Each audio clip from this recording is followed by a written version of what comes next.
Meron akong mga pagkakataon kung saan ang ICC ay walang magawa.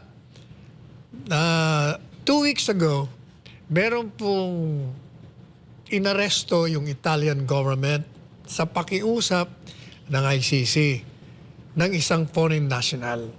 Hindi o Italiano ang inaresto, isang dayuhan sa kanila.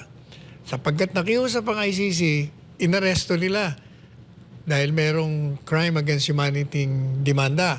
So, ibinigay nila sa ICC.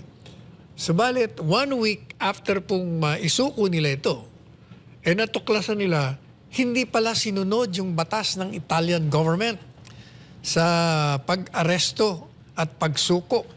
Kaya ang ginawa nila, since mali ang prosedimento sa pagsusuko, ay kinuha muli nila.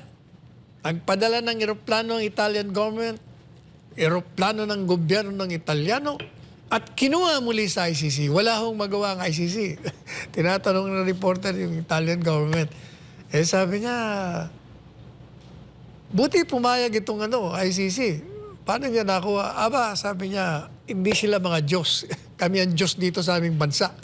Kami ang may kapangyarihan. May sarili kaming kasarinlan. Kaya kinuha namin muli.